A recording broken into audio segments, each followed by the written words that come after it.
अगर आपने गलत फंड चुन लिया तो आपका सालों का कमाई रुक सकता है, रिटर्न खराब हो सकते हैं। तो मैं आपको बताऊंगा कि आपके लिए कौन सा म्यूचुअल फंड बेस्ट है। अगर आपका टाइम होराइजन 5 साल या फिर उससे कम है तो आप अपने पैसे को हमेशा लार्ज कैप में ही इन्वेस्ट करें, क्योंकि लार्ज कैप बहुत कम वोलेटाइल होता है और उसमें आपका पैसा सेफ रहता है। जब मार्केट करेक्शन होता है तो लार्ज कैप 10%, 12%, 14% तक ही गिरता है, इससे ज़्यादा लार्ज कैप नहीं गिरता है। अगर आपके पास टाइम 5 साल से लेकर 10 साल तक है, तब आप अपने पैसे को मिड कैप में या फ्लैक्सी कैप कैटेगरी में इन्वेस्ट कर सकते हैं। ये फंड में जनरली देखा गया है कि रिटर्न अच्छा होता है, इसमें 15 से 18% तक भी रिटर्न होता है। लेकिन लार्ज कैप की तुलना में ये फंड थोड़ा सा ज़्यादा वोलेटाइल होता है।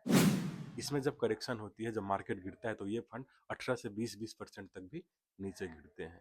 लेकिन फिर भी 5 से 10 साल की अवधि में ऐसा एक भी मिड कैप कैटेगरी नहीं है, ऐसा एक भी फ्लेक्सी कैप फंड नहीं है जिसने नेगेटिव रिटर्न दिया हो। तो 5 साल से 10 साल की अवधि में ये फ्लेक्सी कैप और मिड कैप अच्छे फंड मान। अगर आपका टाइम होराइजन 10 साल या फिर उससे ज़्यादा है, तब आप स्मॉल कैप में अपना पैसे को इन्वेस्ट कर सकते हैं, क्योंकि ये फंड बहुत ज़्यादा वोलेटाइल होते हैं। जब मार्केट गिरता है तो ये 30-30% तक नीचे जाते हैं।